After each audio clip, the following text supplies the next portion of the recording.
Hello, everyone. Thank you for joining us today for our information session for Boston University. My name is Patrick Donahue. I am the Assistant Director of Master's Admission and Recruitment here at Boston University in the Graduate School of Arts and Sciences. Joining me with today is Joanne Thomas, our Director of Master's Admission and Recruitment. She will be in the chat box, so if you have questions, feel free to submit them there throughout the presentation. And both she and I will be answering them towards the end of the presentation as well as throughout.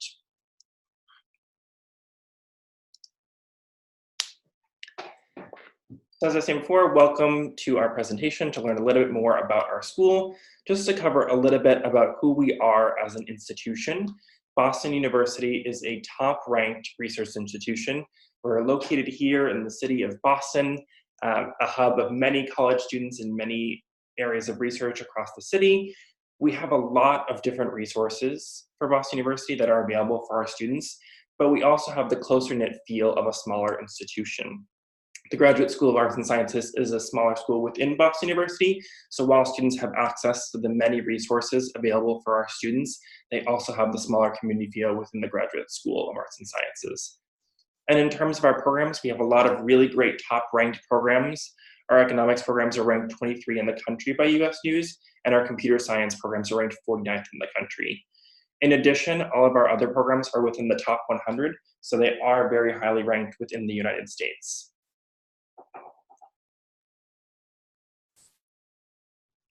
Just to talk a little bit more specifically about the Graduate School of Arts and Sciences, we very much at our core, our programs are collaborative in terms of their ability to collaborate with different academic departments.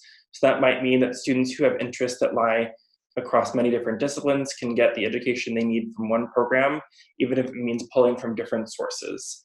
We are also collaborative in the sense that we work with different partners throughout the city of Boston, as well as with other institutions within the city. So we're very open to building those connections and making sure that students have what they need in order to go forward and make a great career path.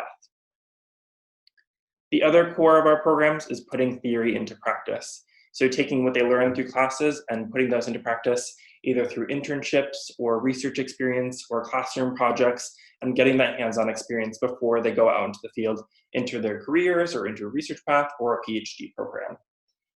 In terms of our location, we're located in the center of BU's campus. So we're in close proximity to a lot of the on-campus resources. A lot of students would typically take classes within the central portion here. So once they're on campus, they're taking all their classes here at this main central home base, and then they can go off and do what they need to do after they finish classes for the day.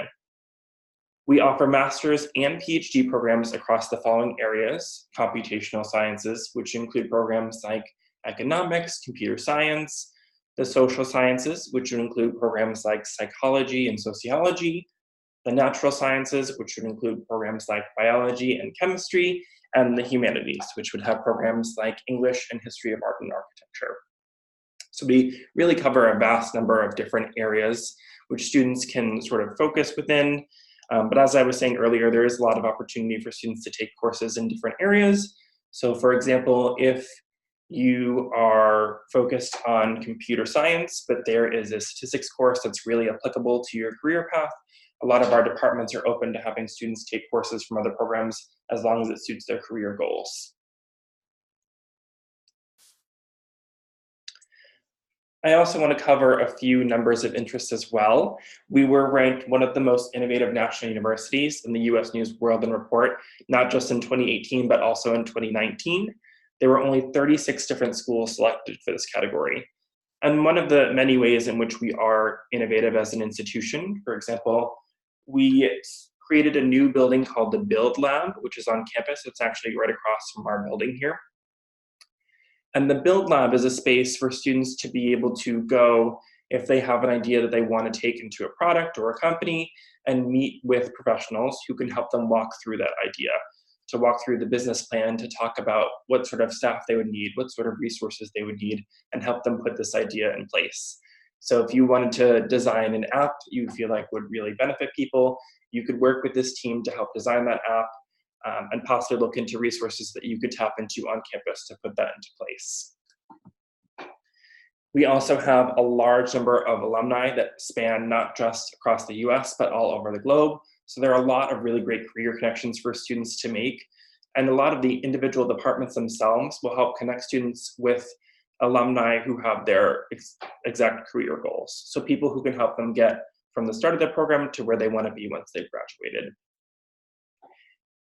In terms of our application process, just this past year, we had over 4,500 applications for about 350 spots.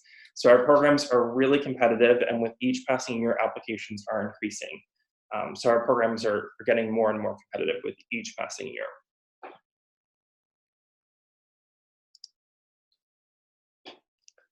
Just to cover a little bit about our alumni, the student on our left is Nico Skabowski. He graduated in 2010 from our economics program, and he's gone on to pursue a number of different company ventures. He started a number of his own companies. He currently works as a co-founder for this company called Redux, which does digital marketing out in the healthcare space. So he's really been able to take those skills that he learned from the program and apply them to these companies that he's pursued. The student in the middle is Yifan Zhu, who graduated in 2017 from the Economic Policy Program. Yifan Zhu was our first Lu Lingzi Scholar, which is a really prestigious scholarship here at Boston University. It covers the cost of tuition. And Yifan Zhu, after graduating from the program, now works for Huawei Technologies as an analyst. She was able to really use the skills that she learned from the program and the experiences that she gained from the faculty to help promote her in that position. And the student on the right is Shane Hennessy. He graduated in 2017 from the Remote Sensing and Geospatial Sciences program, which is a Master of Arts program. Shane now works for Biogen, which is a company just outside of the Boston area, and he was able to actually get that position through connections that he made through the faculty there. So just sort of looking at these three alumni, the faculty were really instrumental, not only in preparing students to help go on to their career paths, but also making those connections, whether they were here in the States or across the globe.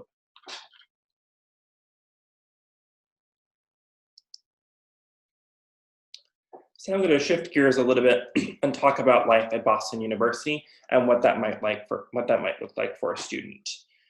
I know I mentioned it before, but feel free to submit your questions in the chat box as we go. We'll be covering them. Joanne will be in the chat box answering them, but then there'll also be time at the end for me to answer your overarching questions. So as they come up, feel free to submit them through that box.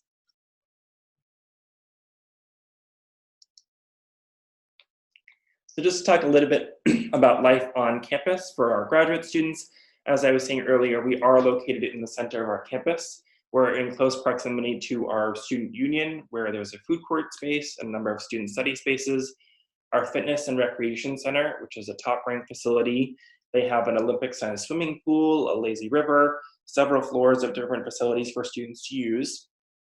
And students who are full-time get free access to that gym, so they can use it whenever they want, as soon as they have enrolled as a student.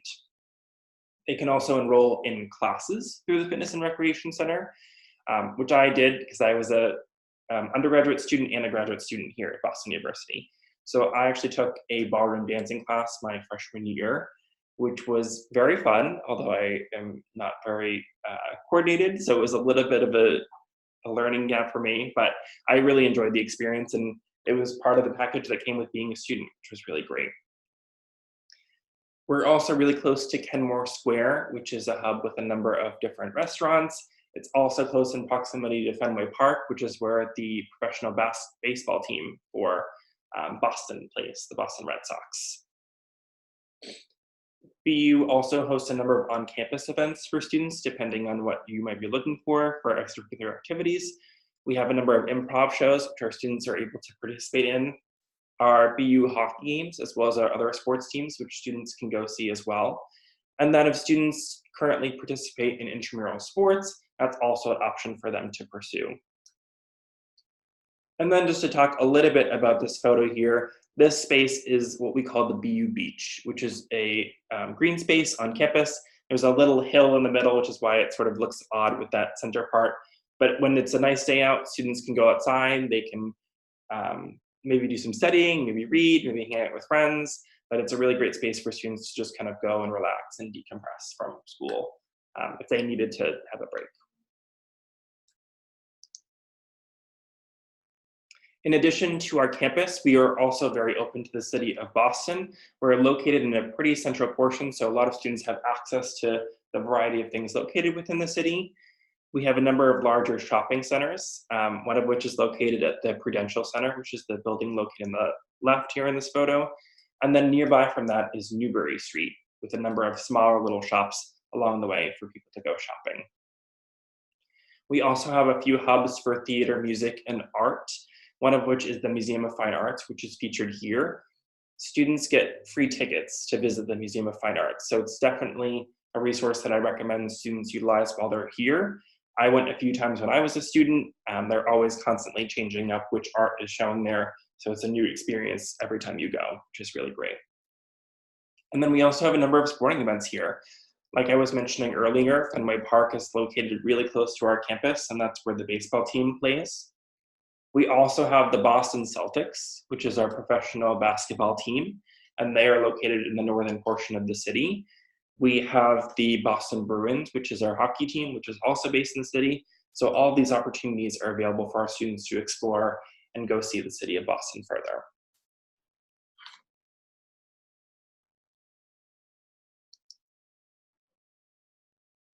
So just to talk a little bit about housing options on campus, we do have 2 on-campus housing facilities specifically just for graduate students.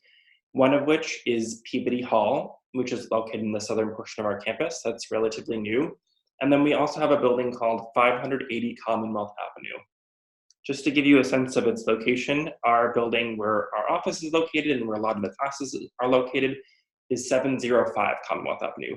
So it's a really close walk to our building. It's probably about a 5 or 6 minute walk. So it's very accessible for our students. And as I was saying, those are really just for graduate students. And within those buildings, the rooms are all fully furnished. So they come with all the furniture. Students don't have to worry about that piece. They can pick a specific lease depending on how they want to be in their program. So if they're in a 1-year program like our economics program, they can cover the cost just for that time. Or if they're looking to stay for longer, they could book a lease for a year. And the prices around there are pretty reasonable. It's anywhere from $750 to $850 a month, depending on what students are looking for. Typically, they might live with a few roommates, which is pretty typical for grad students. And then we also offer resources for off-campus housing. So if students want to live in one of the nearby neighborhoods of Allston, Brighton, or Brookline, or other parts of the city like Cambridge and Somerville, those are options as well. And we have the resources to help connect them with potential roommates, which is really great. I just want to clarify as well that what I mean by nearby neighborhoods are places that border our campus, so they're really close for students. I currently live in Brookline, and that's about a 20-minute walk to work. So it's really close to campus. Allston also borders our campus, so a lot of students typically live in that area as it's a closer commute.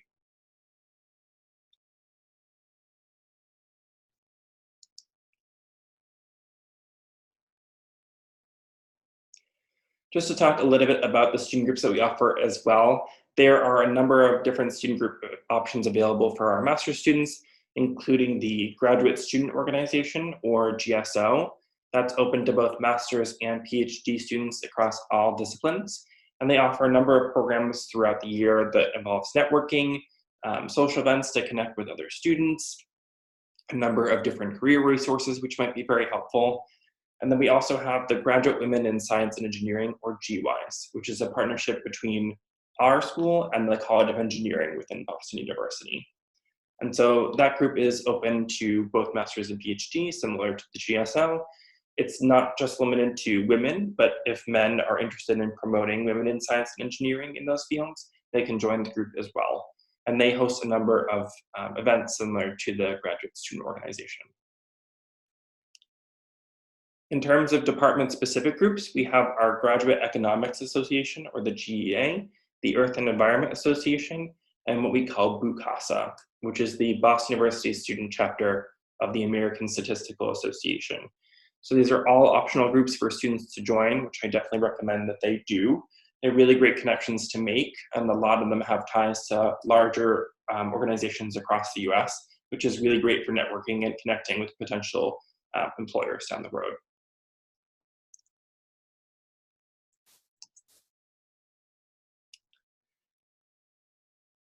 We're going to shift gears a little bit to talk about the application process.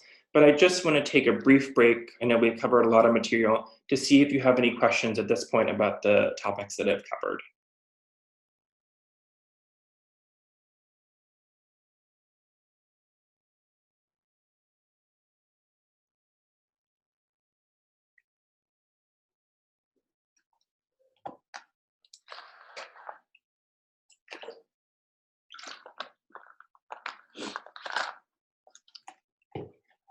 So it doesn't look like we have any questions as of right now, but as I was saying, there will be time towards the end for you to be able to submit questions after the overall presentation.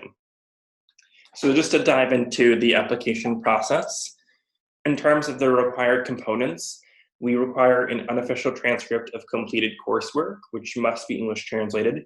That includes coursework that you've completed even at places that you might not have gotten a degree.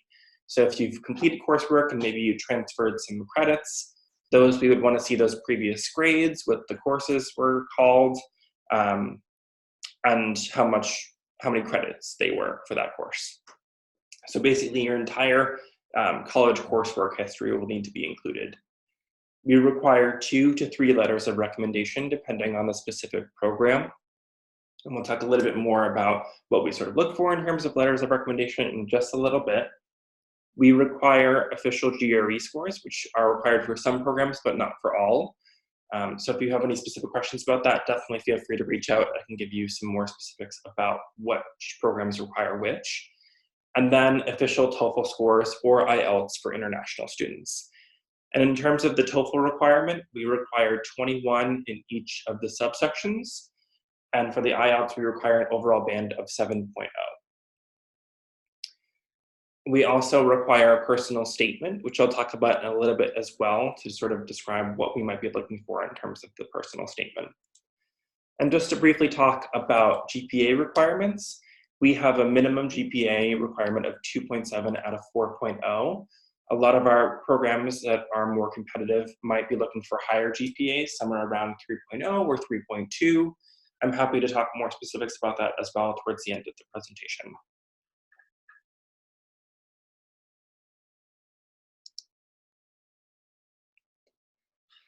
So in terms of our recommended timeline, we typically recommend starting 2 months before the program deadline. So at that time, looking into your which recommenders you want to have, coordinating with them to make sure they can get your letters ready, making sure that you have everything in place to either take the GRE TOEFL or submit those scores to our office, which will need to be submitted electronically through ETS. And then checking to see if a program has a priority deadline, which some of our programs do. Those priority deadlines are not an end-all be-all, so students can always apply up to the regular deadline. Usually departments include that priority deadline in case students want to receive a decision sooner in terms of the timeline. And then in terms of test taking, we typically recommend that students take GREs and TOEFLs in the fall.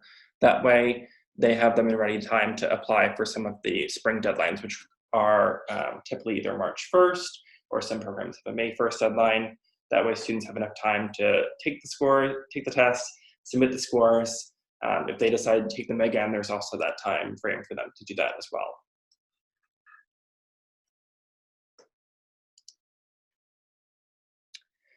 So just some tips and pointers in terms of what they might be looking for the application process.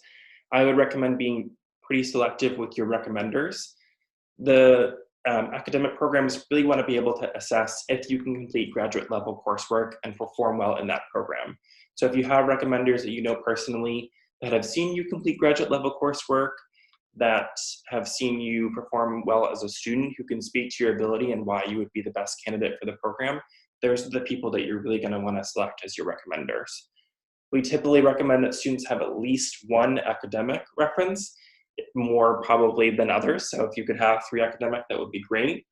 If you have someone that you're working with that's in a professional capacity that can speak to your ability to do graduate level coursework, that's fine too. We just typically recommend that most of the recommendations be academic in base. The personal statement is really your opportunity to sell yourself to the department and tell them why you would be a great fit for this program. They don't have a specific word limit, but typically what we see is students submit around 1 to 2 or maybe more pages depending on what they want to say to the department. It's their opportunity to let their personality shine through, to maybe cover things in their coursework that might not be exactly clear. So if you have a semester that maybe you didn't do so well on, or you took courses that didn't relate to your major, that's your opportunity to speak to the department and let them know how that fits into your overall plan and why you're still the best candidate for the program. And then in terms of completing the application, we recommend that students complete all the application components by the deadline. So having your letter of recommendations not only sent out to them, but having them completed, having your test score submitted and attached to the application, and having your transcript submitted through the application system, which is all online.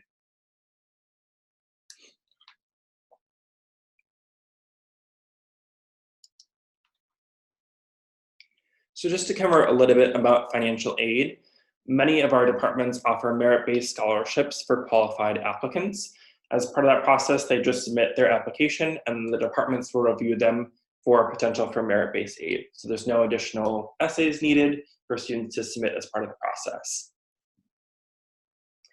Some departments also offer opportunities to be teaching or research assistants, which will come with a stipend for them to be paid out on the side to help with some of their expenses. Typically, for most of our departments, it might be in their second semester that they're enrolled. Once they've sort of gotten their bearings, they're here for the first semester, and they make those connections with the faculty, there might be opportunities opening up for them to pursue research or teaching with that specific faculty member. And then some departments recommend that students apply by the priority deadline to be considered for scholarship. It doesn't mean that if students apply after the priority deadline, they won't be considered for scholarship. Typically, departments might do a first review, but scholarships are always available for students who apply after as well. So don't feel stressed if you apply after the deadline, you'll still be considered for scholarships. And then in terms of loans, typically domestic students would apply for loans within the US. For international students, there's a number of specialized loans that they can apply for to help cover some of the cost. We have a lot of those resources listed through our individual websites for students, but our financial aid team is really great for connecting with our students and helping them through this process. So if they have questions about that, they can help connect them to some of those resources to help with the process.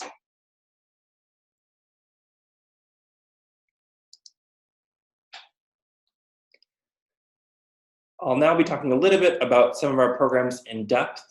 I'm happy to talk about them a little bit further towards the end of the presentation, as these will be just sort of brief summaries. So feel free to ask questions as you go about them, and then I can comment more about them towards the end.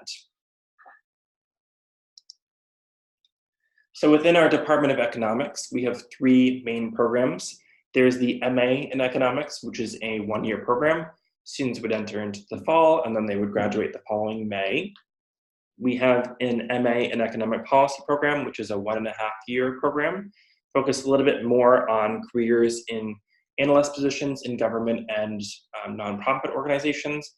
And then we have our Master of Arts in Global Development Economics program, which is also a 1.5-year program for 3 semesters, as we like to think of it as, which is sort of within a similar realm as economic policy, but focuses on more global issues.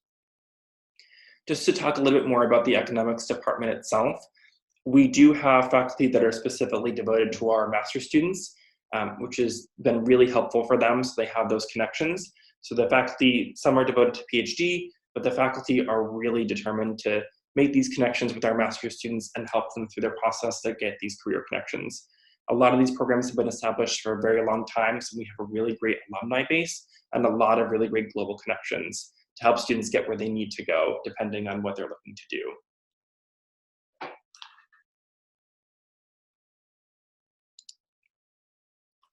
Within our computer science department, we have 4 programs. There is the Master of Science in Computer Science, the Master of Science in Computer Science or specialization in cybersecurity, the Master of Science in Computer Science with specialization in data-centric computing, and the Master of Science in Artificial Intelligence, which is a new program that we just started this fall. All of these programs can be completed in 3 semesters or 1.5 years, similar to those economics programs. A lot of our faculty are really well connected. They're doing a lot of really great innovative research. which can be applied not only to their prospective fields, but also to potential PhD programs if students want to pursue those. They also have a lot of great career resources that they offer. They have an event called CS Day, where they bring employers onto campus and connect them with alumni, potential employers, different career resources through Boston University. And that day is specifically just for computer science students. So it's a focus day for them to be able to really work on their potential career paths. We're really excited as well about the Master of Science in Artificial Intelligence. There's a lot of really amazing opportunities opening in that field. So we're excited to see the paths that students go from there. And the program is really grounded in a lot of sound coursework that can be applied to a number of different areas, depending on if that's health technology, personal assistants like Siri or Alexa, or other potential paths that are really growing in terms of the field of artificial intelligence.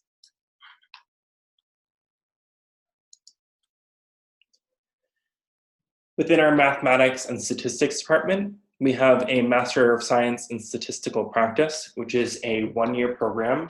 It's really rooted in professional experience. As part of the program, students are broken up into smaller cohorts that they stay with for that year long, and they work on a specific consulting project with the company in the Boston area. Our students this year are actually working on a project with the Massachusetts Bay Transit Authority. So they are directly working with the project, and they're going to be able to deliver a product as part of that program. And the statistical practice is really applied statistics. So students can come from a number of different backgrounds. It doesn't have to specifically be from a mathematics background, and gain those skills where they can then go on to pursue higher level careers in their fields.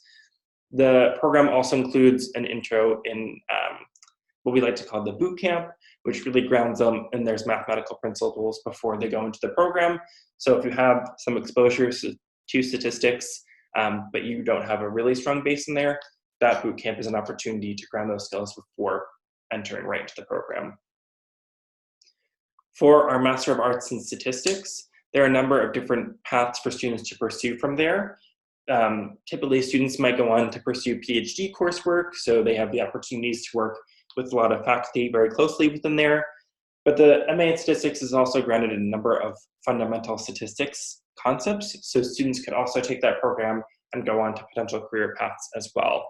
And there are a number of different career resources offered within the department to help students sort of figure out which path makes the sense for them.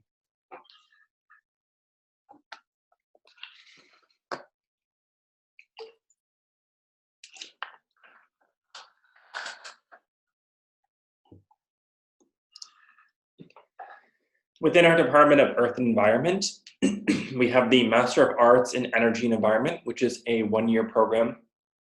It prepares students to pursue careers in energy consulting.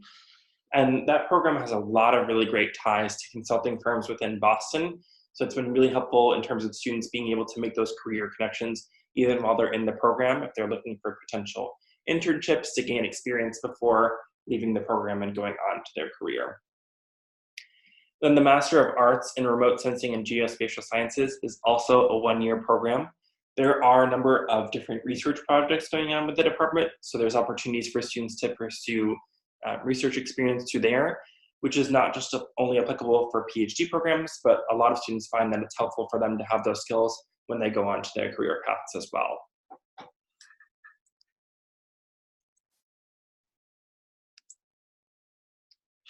So just to talk a little bit about our psychology and sociology programs, we have an MA in psychology and an MA in sociology. Both are one-year programs, and they typically prepare students to go on to PhD programs if they don't already have that really strong base. The MA in sociology doesn't require students to specifically have a sociology background. It also prepares students to potentially pursue multiple careers depending on what they're looking for if they decide that they're not looking to do the PhD path, as it prepares them with the skills to work within government facilities, as it focuses really more on the study of how people work. So it's a pretty dynamic degree, as is the MA in psychology.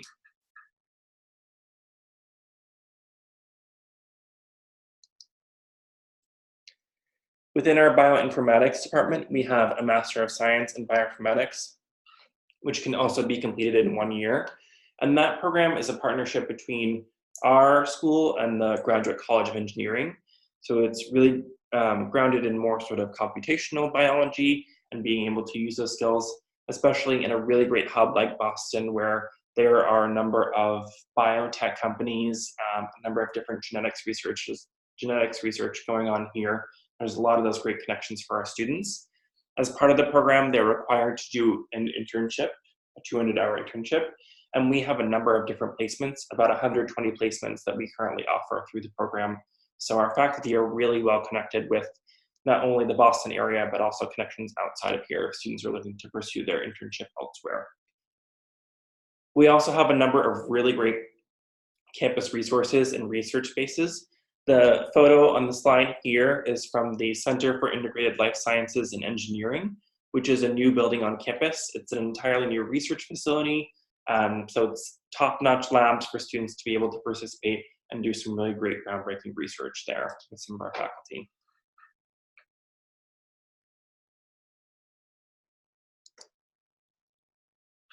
So now that we've covered some of our programs, I just want to talk a little bit about why you would want to choose Boston University.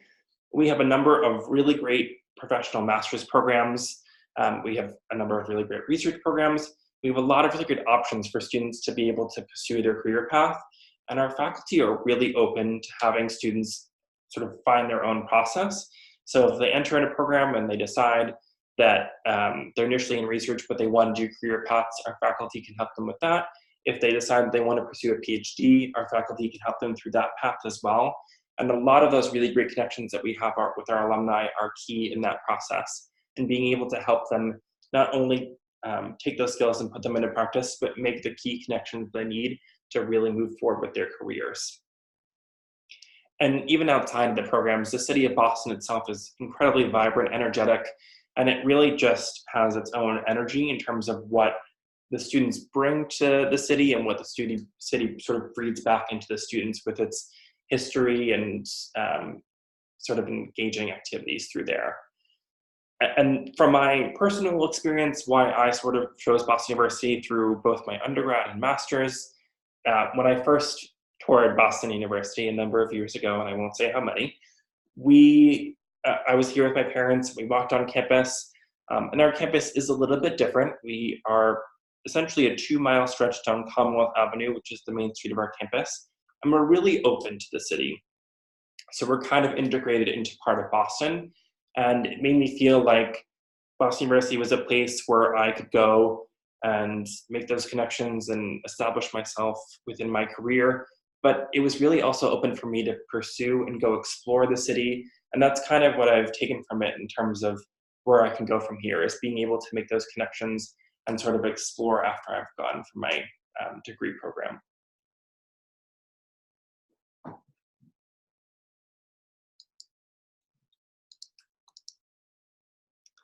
So now that we've covered the application process, a little bit about student life at Boston University, and a little bit about our programs, I want to take this opportunity to open up to any questions that you guys might have about the material that I've covered thus far.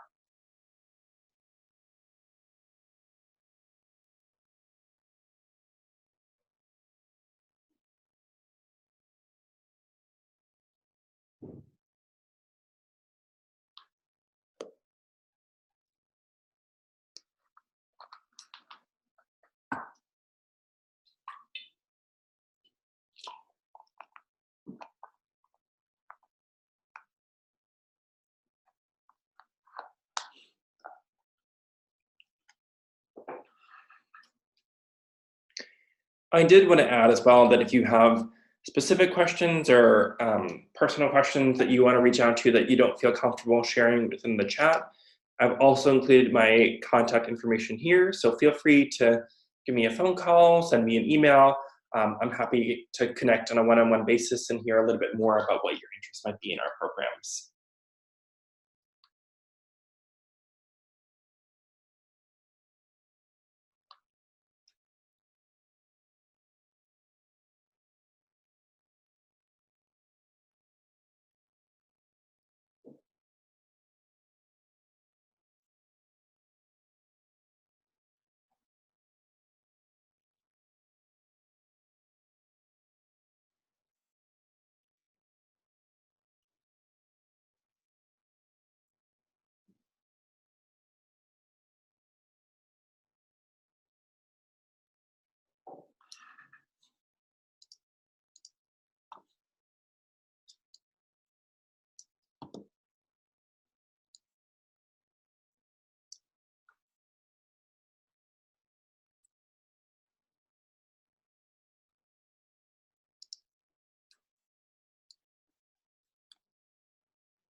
So it looks like we have a question about the recording of the meeting.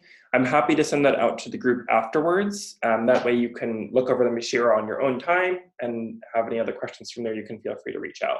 So I can send that to you guys after the presentation is finished.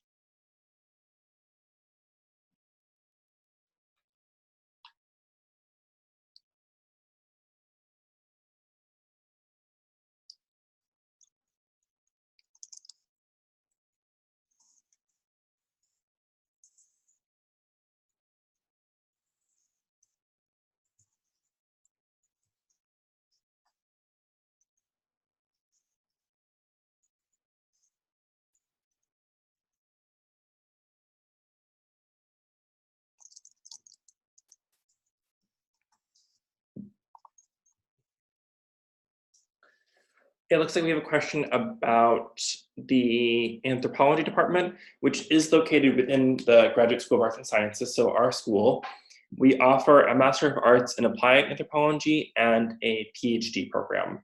And just to sort of cover this as well, all of our PhD programs can be entered after completing a bachelor's degree. So if you are thinking that the anthropology PhD is going to be your pathway, you can apply from there directly from the bachelor's program for entry.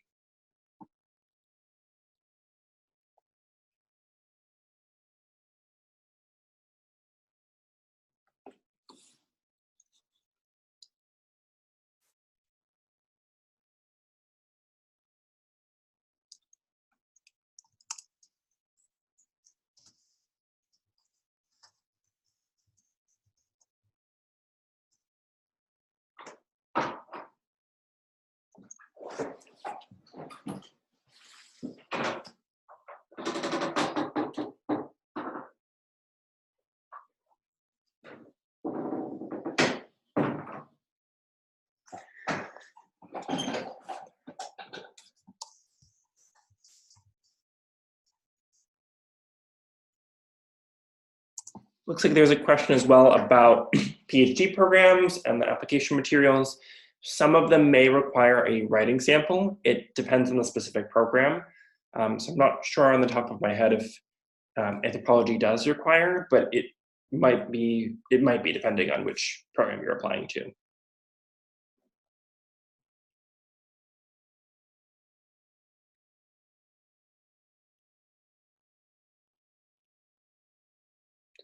So there's a question about earlier submission.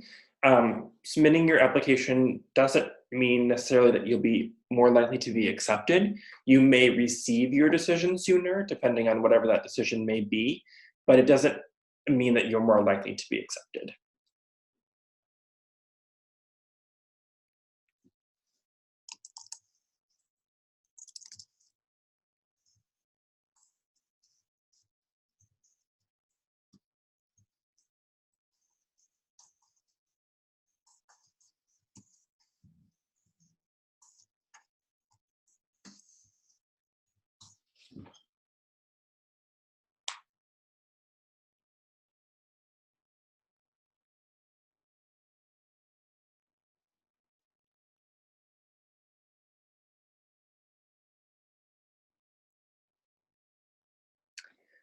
So I am going to wrap up the presentation, as it looks like we've covered most of our questions.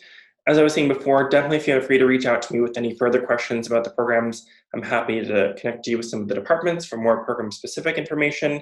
And I will also be sending out the recording soon, so you guys can have access to that as well. Thank you so much for attending our presentation and being really great guests. And yeah, I hope you have a great day. I can send out the PowerPoint afterwards as well for students.